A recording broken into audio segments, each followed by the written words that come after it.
All right, welcome everyone into another edition of the pod. We are joined by Coach David here from Wisconsin after a 16-0 season and a national champion. David, how are you? I'm doing well, Bryce. Thanks for having me on. Appreciate the invite. Glad that was my whole goal coming into last season was to go undefeated, win the championship, just so I could earn a spot on the prestigious podcast here, so I could help preview the season. So appreciate the invite.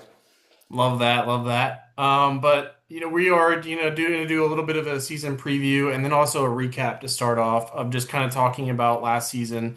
We'll talk about the playoffs a little bit, and then we'll jump right into next season because we're already in week 0 and we're going to advance to week 1 here tomorrow night. So, but just to talk about last season, I mean, 16-0. What a fantastic second year for you at Wisconsin. What changed between year 1 and year 2, do you think, to boost you to that national championship spot?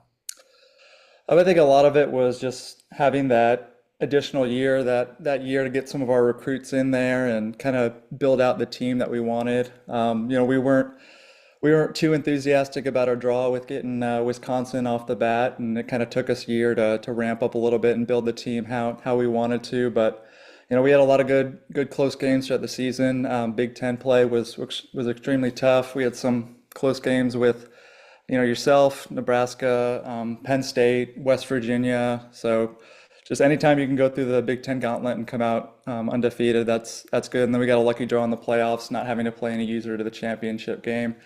So it was good overall season. We finished it off. That ended up being a close game there towards the end. So give credit to UGA and Coach Don for keeping it close and a good matchup and a good season at the end of the year, and hopefully build on that momentum for next year.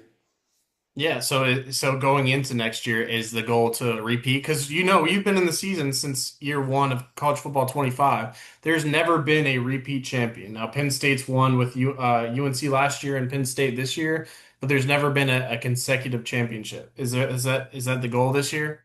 I mean, I think for everyone going into the season, the end goal is to win the national championship. But I think it'll be tougher this year. We've got new conferences, got a new SEC with some tough teams, and so I think it'll definitely be tougher this year. So looking forward to the competition. Gotcha. Yeah, and then just to kind of jump in, has there been a noticeable shift? College football 25 and college football 26, you were never able to do it in 25. Do you like this game better? Are you liking the mechanics? Is there something new? Because this is a new and improved. I felt like this year, from a user perspective, playing you in the first year and the second year, you were just so much better at this game than you. Not saying you were bad at 25 by any means, but 26 has been I couldn't figure it out. Just the way that you were playing, it was some good football. So, do you see any differences between 25 and 26? I think for me it's just repetition. I've growing up, I was a huge NCAA football fan, and got the game every single year up until 14 when they stopped making it, and then honestly, I hadn't really played many, if any, sports video games ever since then. So 25 was kind of was new for me for a while. I hadn't been playing Madden or anything like that, and so just picking up 25 was kind of learning a brand new game and figuring out the strategy and the mechanisms. And so just over time was able to kind of pick up the strategy and just get the repetition and time in, and feel like I'm a stronger player in 26. In terms of the game itself, I don't notice too much difference. There are a few different things, different mechanisms, things like that. But I think at the end of the day, it's just been exposure to the game and playing it more and learning more about it. Gotcha. So to kind of jump into the off season and recruiting, I wasn't able to. I should have written down like the standings but I remember it was Georgia at 1. I think Penn State and Clemson and yourself were in the top 10 of like exiting the portal, I believe. What kind of things are you looking for with your recruiting class this year to bring in? So I went heavy on I feel like I tried to go a little bit heavier on the transfer portal this year. Last year, I went a little heavier on the recruiting class and ended up not with as many spots in the transfer portal. But I don't know about you, but I don't feel like the transfer portal was as strong this year. There weren't that many, if any, really big names in there. So I was a little disappointed with the transfer portal. And I mean, we got additional competition too. I mean, you got yourself with Texas, it's a higher prestige program, so you're going to be a little bit more of a force on the recruiting trail, and then obviously, some of the other programs, Georgia, Penn State, even Kentucky, and I mean, I see Liberty from time to time, ahead of me on the recruiting list as well. So, there's just a lot of strong users in this league that are paying a lot of attention to recruiting. I think they've built some of them have even built their coaching archetypes out where they've got some recruiting coaching upgrades, and that's not something I've focused on as much. So, it's definitely a hustle to be able to get some top tier guys in this league. So all the credit to the other guys who are hitting the trail really hard. Well, I mean, to that point, I feel like this year when I looked at the end of National Signing Day, I was shocked because I mean, we've done this is going into the sixth season now. I don't feel like there's ever been a time where most of the teams are in the top 50. It's either like, 2 to 3 users are forgetting about it or they're just not as strong from a recruiting aspect. So the fact that I think we had about 80% or 85% of our league in the top 50 is insane. And that's coming off of three coaching changes that I want to go into real quick, which is myself had a good recruiting class at Nebraska. Felt like the talent still was good enough for me to leave and go take the Texas job. Real excited about Texas this year. Quarterback might be a little bit of a rough thing for me. I have two new freshmen coming in with good dev traits, but they still are freshmen, so that also Clemson was originally at Ohio State. That one was a shocking move to me. I didn't know about it. I thought that might have been a fired situation because that team has missed the playoffs 2 straight years. But Coach Taz goes to Clemson. A lot of talent still at Clemson, but I guess if Jeremiah Smith's leaving Ohio State, that's your bread and butter guy on offense. It makes sense why you would go ahead and make the switch over to a Clemson. And then the coach at Kansas got fired. He is now at Louisville. He plans to play this year out. And then as well as ECU got a job upgrade to Maryland. So lots of new competition. Still, all those coaching changes resulted in top 50 in the recruiting trail, so should expect talent there. But I kind of want to move on to kind of looking at rosters and schedules, and this kind of I want your prediction on whether or not that they're going to make the playoffs. You've been, in this league now for 2 years. I think you have a pretty good gauge on, kind of how these teams are going to do. I want to start with you and looking at your schedule and roster. And I think I know the answer for are you going to make the playoffs? Because if I ask you that, I know you're going to say yes. But to look at your schedule first, you have two relatively easy games to start off against Air Force and FCS Midwest, and then you kind of jump into kind of a gauntlet after your bye week, which is against Florida at home, and then you travel to National Championship Georgia week 5, and then at West Virginia versus Texas. So that is kind of a tough stretch of games there. You finish off with Bama, Tennessee, Ole Miss, and Minnesota, but that stretch is going to be super important for you and making the playoffs. Yeah. Yeah, week 5 definitely circled on our calendar in Athens. That'll be a really tough game. And then we follow that up the following week at West Virginia. So, two great teams, two great coaches on the road. That'll be tough. And it's really a 3 week gauntlet here because we got, this is fortunately at home, but we got Texas that following week. So, those 3 games will definitely be key. And then our other user game is week 11 at home against Tennessee. So, I'm gonna say we'll go 2-4 or 2-2 with the user games.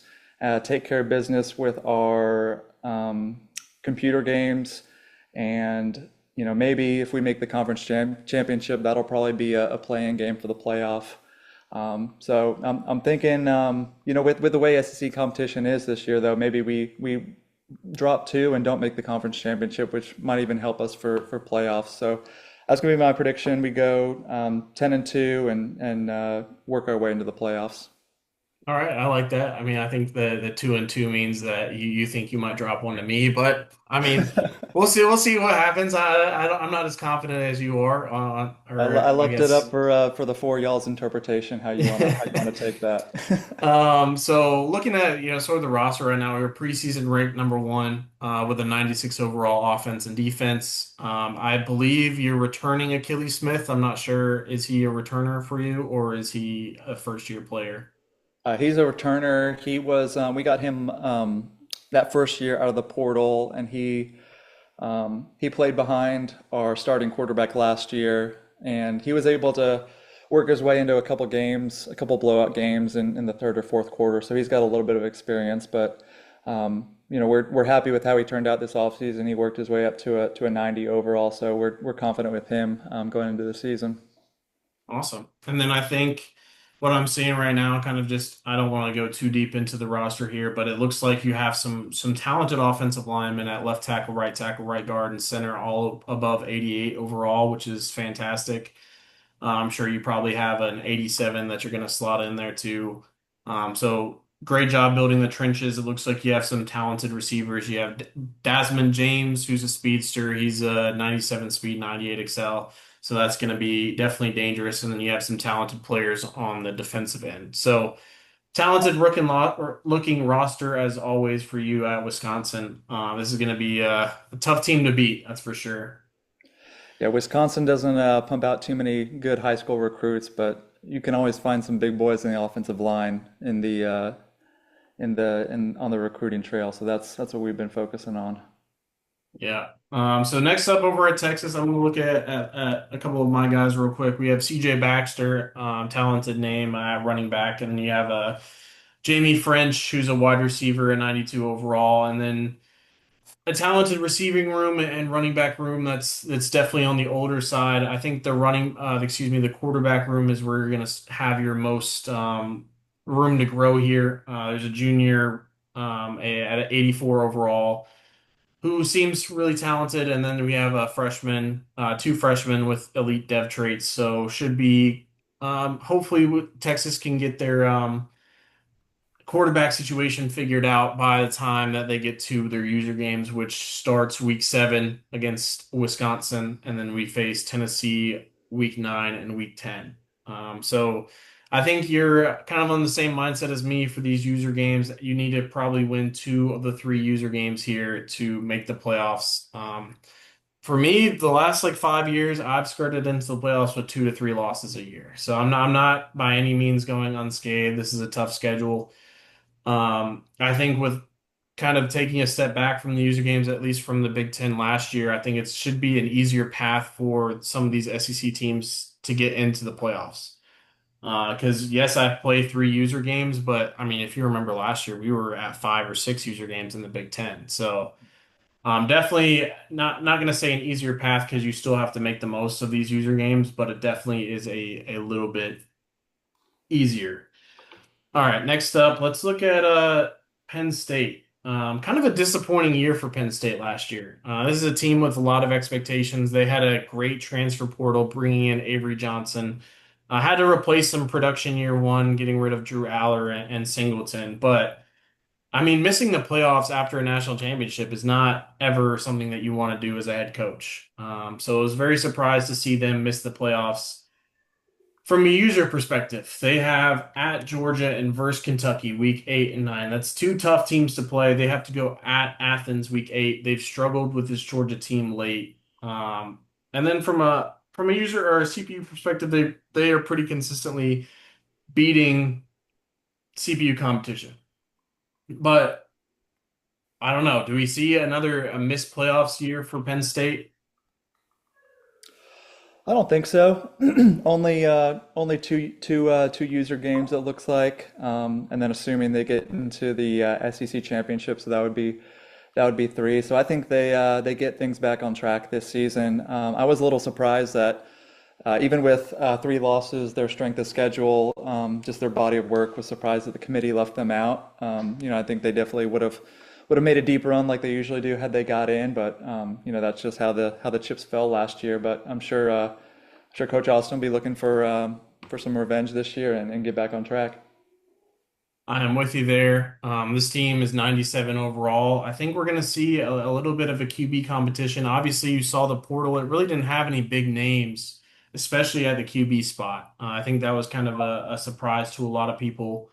But it looks like they brought in a Grunkenmeyer, who's an 86 overall, and then they have a QB room of a couple 81 to 84 overall juniors, and then a freshman who doesn't seem like he's going to be making much of an impact. But there is a pure runner there that could be lethal in some dual threat scenarios. And then from a running back room, 88s across the board, so solid there. And then wide receivers, they have one talented guy, Tassir Denmark, at an 88 overall. So not the best roster that we've seen. I think from a trenches perspective, that's where they are. Their bread and butter, their center and left tackle are above a 91 overall. Their tight ends a 91 overall. So some good trench building by Penn State and Wisconsin is what I'm seeing right now. So Penn State, I do agree. I think they make the playoffs. Let's go over to another SEC team here. We have Kentucky. This Kentucky team has been hungry. They've been looking to make the playoffs. They were very close last year. Or no, they did make the playoffs and they got bounced first round to, I believe, Oregon. So tough year for them, but they finished with, I believe, a top 15 recruiting class. So they're going to be hungry to make the playoffs this year. Their defensive tackle, 90 overall. They have a 90 overall receiver, and then they have an 88 overall running back. Their quarterback, they got Cutter Boley. That's a name that you might be familiar with. And then they return Cedric Monty, who started for them last year. To look at their schedule real quick. But what do you think about this Kentucky team and making the playoffs? Yeah, I'm looking at their schedule now. User games are tough. They've got at Tennessee week 2, at Penn State week 9, at Georgia week 12, and then home against Louisville. So, I think if they can take care of competition against the computer. I think I remember last year they had a regular season game against Oklahoma that went to 4 overtimes against the computer, and I mean that's that's those are tough to drop. I mean those are really tough. It's one thing if you lose a quadruple overtime game to a user, you can give the other person credit, but those computer games can be frustrating, especially when the offense goes on a big run like they can. But yeah, so a few tough away games, especially with that Penn State and Georgia. But this is a team that can definitely come out, I think, with at 10-2, maybe 9-3, and find themselves once again in playoff contention. And I think, Tennessee, I think they have struggled on the recruiting trail. And then Louisville is also first year head coach, not very successful at Kansas. So as long as they can win those games and then the two that they can afford to drop, I think that they are on track to make the playoffs again. But hopefully some more success this time, especially against the CPU in the playoffs. Taking a look at Georgia now. This team was real close. They have the talent each and every year. But Coach Don over at Georgia's actually never won a national championship at with the school yet. So he's hungry for it. I know we've talked about it a lot. But 3 points away from at least tying the game or 4 points away from winning last year. This year, I'm sure they have you circled week 5, week 8. I'm sure they have Penn State circled, and it's a tough user schedule for them this year. Wisconsin and Penn State, those are two teams that are on par with his talent over at Georgia, and then Kentucky. Those two played a close game last year, so he has 3 user games. Obviously, a super talented team over at Georgia. I believe they're returning Bryce Underwood for I believe his junior season. But kind of talk about this Georgia team. Or are you expecting them to have another year where they get to the national championship? Yeah, they're lined up nicely for it. I mean, I see their 3 user games. They got three good users on their schedule, but fortunately they're all at home, so they won't have to worry about stadium pulse. So that's definitely shaping up nicely for them. Yeah, it looks like they're returning a lot of guys. Had a good recruiting class. High prestige program, 97 overall, 99 overall offense, 96 overall defense. So they'll definitely be looking to avenge that loss in the national championship game, and like you said, they'll come in this season hungry, I'm sure. Yeah, and then so the quarterback room for them, Bryce Underwood's back as an 87 overall, but it looks like he brought in two transfers, Austin Simmons, an 89 overall dual threat, and then Puglisi, I believe, an 89 overall as well. He's more of a backfield creator. So maybe a little bit of questions on the QB room, seeing if he goes with Bryce again, who was good against a lot of the teams that he played. But his bread and butter this year has been a lot on the ground. A consistent running back room again with Chauncey Bones and Corey Smith, and then that receiving room super deep this year. They have a ton of guys that can play, and then their tight end also Michael Smith, very talented. But I agree. I think they have another successful season, and I think that the national championship is the expectation in Athens this year. Chasing that elusive goal. But next up, we have a new coach here over at Clemson. Clemson, I haven't got a chance to look at their roster yet. I'm curious to kind of see why, he jumped over. Is that if you were offered that Ohio State job, would you have considered it in the offseason? If you had asked me before last season, I definitely would have. But I wanted to kind of finish out what we were building here in Wisconsin, so stuck with the Badgers. But it's obviously a great job, a great program, and I think with him even going to Clemson, he's going to another great program that's going to be set up nicely for success this season. I definitely agree. 91 overalls across the board, 91 overall will linebacker, and then he's got Christopher Vicina, who I remember Coach Matt, who will go over with West Virginia next. He played with Clemson last year, had Vicina, who was very talented. Omari Hayes at wide receiver. So just a lot of 80 plus overalls across the board. That's going to be good enough to compete with a lot of the top teams, especially when you have the trenches built up like he does over at Clemson. But new conference for him. Kind of he's no, I'm not going to say the lesser conference, but a lot easier than that Big Ten conference. I think that's definitely fair to say. Only playing, I think, three other user games unless there was a non-conference ad. Didn't touch that schedule, but let's see. His user games this year are going to be at Louisville week 8, at Liberty week 9, and then finishing out week 10 versus Maryland. So all in succession. This Clemson team has a bit of an easy non-conference slate with Coastal Carolina, Jacksonville State, and Wyoming, and then the ACC schedule is far from intimidating. So I'm expecting a playoff berth from this Clemson team. I'm expecting his first career playoff berth to come this season. What about you?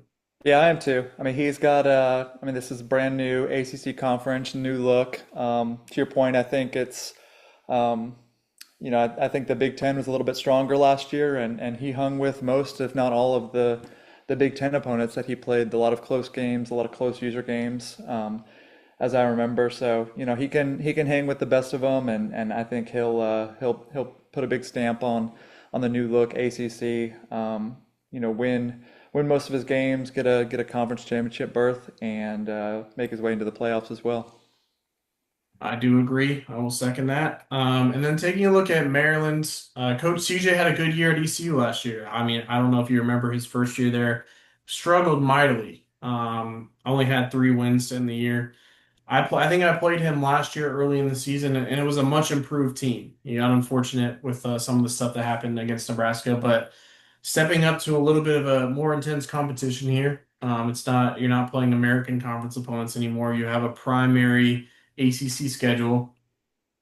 He only has luckily 2 user games this year. He's playing at Clemson week 10 versus Louisville week 5. So other than that, he's got a couple ranked matchups, but there is a path here for this Maryland team to make the playoffs. I'm not going to dive too deep into the roster. I don't think he had a great recruiting class, but I think this Maryland team, there is a path here.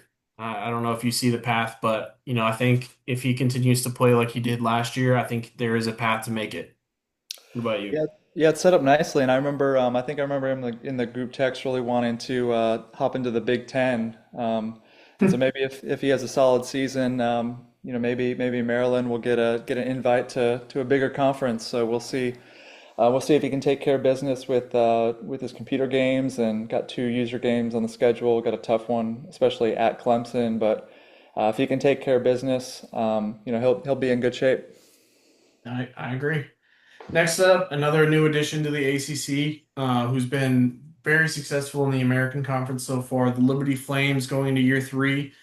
They take care of, or they go into the playoffs for the first time last year, winning the American Conference, sweeping, going undefeated, and then just an unfortunate draw to get Nebraska in round one. But played them really tight. That was a fourth quarter game, down to 2.5 minutes or so until it kind of flipped for them. But this Liberty team is hungry. They went obviously undefeated, and now they have some more intense competition. They're actually playing Nebraska week four. That is going to be a CPU game, but I recruited pretty well over there, so that should be a pretty hard game for him to escape. And then the user games we have week five, week nine, and week 12, five against West Virginia at home, nine against Clemson at home, 12 against Louisville on the road. So a lot of a very tough schedule. That West Virginia game is actually non-conference. Mhm. That was a CPU scheduled game. So that's going to be a little bit tougher year for Liberty. If I'm honest, with the talent differential, I think there's a definite chance that he could miss out on the playoffs this year, especially having to play teams like Miami on the road, week six, North Carolina, who's 21th overall in the country, and 25th Virginia. It's definitely not as, I'm not going to say easy as it was last year, because you still had to fight for it, but definitely a more intense competition. So, truthfully, David, I really think that this Liberty team could be missing out on the playoffs this year. Yeah, definitely two tough home user games with West Virginia and Clemson. I think their best hope is probably to, take care of business against the computer and find their way back in the conference championship game against Clemson with a rematch, and that'll essentially be their ticket into the playoffs. But looks like they are returning, their starting stud, wide receiver, starting quarterback. So they got some skilled players there that can make a difference. So it'll, to your point, tougher road, but we'll see what they can do with this roster. Yeah, exactly. Two more teams to cover here. I'm going to cover Louisville and West Virginia. I'm not going to go too deep into the rosters. I might do that on the next edition of the podcast. But Louisville's schedule this year, new team. Kansas obviously did not work out for Coach Carson over there. Um, just plagued by injuries, and then just not being able to recover from them, and then just kind of being lazy on the recruiting trail is not going to do you any favors either. But he gets kind of lucked out and goes to a talented Louisville team from a roster perspective. They're 80 overall, 81 offense, 79 defense, but easy little non-conference slate, tough as being at Iowa State. User game at Maryland, it's winnable, and then sort of a tough way to end the season. They Clemson week eight, week 12 versus Liberty, and week 13 at Kentucky. So that's a tough couple of games that even if you clean sweep the CPUs, being with a new team, Liberty is going to be a tough out. And then you have two talented teams in Kentucky and Clemson, whereas you're not as talented at Louisville. So there is another path here that we don't see a Louisville team make the playoffs, even though they're preseason ranked 12. Yeah, four user games. It's going to be tough to work through. I can't speak to Coach Carson and his program or how he plays, because I don't think we had a chance to play when he was in the Big Ten. But maybe him taking over this new program will spark a little fire and motivate him to make a run here and beat some of these users, take care of business against computer, and find his way in the ACC championship and playoff. But we'll see. I don't know. Yeah, we'll see. And then finally, a KG West Virginia team. I don't know if you remember, Coach Matt was at Clemson last year. I'm not sure if you had the chance to play him when you were at Texas. But obviously, he competed with all the great teams last year. And then this year, you bring in quite a bit of talent, and your expectation is that you're not only competing, you're winning some of these games. But a testy user schedule for him. Obviously, week one taking on Alabama. I believe that is an actual. I'm not sure if that was an actual like scheduled game where the game knows that some of these games are scheduled in the future. But that is a tough that is a tough game to have week one. Luckily, they get to do that at home, and then jumping into an SEC schedule or they have another non-con at Liberty, which will be a tough game, and then facing you week six. Week 10, they go at Texas, then they have their bye, and then they finish out their usual schedule versus Tennessee. So another tough little schedule for them. I would say there's definitely a path here to make the playoffs for them, though. It's gonna that Liberty game is gonna be super important. I think that's gonna be one that I have circled for probably a game of the week because both of these teams, their path to the playoff, at least from a talent perspective, I'm not, writing them off of any of these other user games by any means. But some of these games where the talent level, from a both a user skill and the roster perspective, I think those games are going to be super important for postseason play. Yeah, so if I remember correctly, I played Coach Matt in our third season in the other league in the semifinal when he was Clemson and I was Texas. That came down to the wire. Our game last season came down to the wire, last minute field goal. So I've always played him tough. He's a great user. This is his second year with the West Virginia program, so he's had a year to build the program up and develop his guys up a little bit more. So he's definitely a talented coach, talented team coming in. I'm sure he'll be looking at week 6 and week 10, especially versus Wisconsin and at Texas. I think those will be the two games for him that will be key. But outside of those, I think he takes care of business and does well in his first year in the SEC as well. Yeah, so I mean, we're set up to have a super fun season this year. I'm expecting probably the most amount of playoff teams that we've had in a while, just because the pure nature of most teams have 3 to 4 user games. So it should be hopefully a good postseason and another great season for kind of the dynasty that we have going. But David, I appreciate you hopping on. Great first appearance on the podcast. I don't know if you have anything to kind of close out, but I would just say to the rest of the teams, best of luck. Let's make it another fantastic year. Yeah, the only question I have for you, Bryce, is you couldn't throw Rail enough NIL money to get him to come down to Austin with you? No, he didn't want to leave. He's just a Nebraska kid. He has the pipeline to Patrick Mahomes. So hopefully those two can figure out.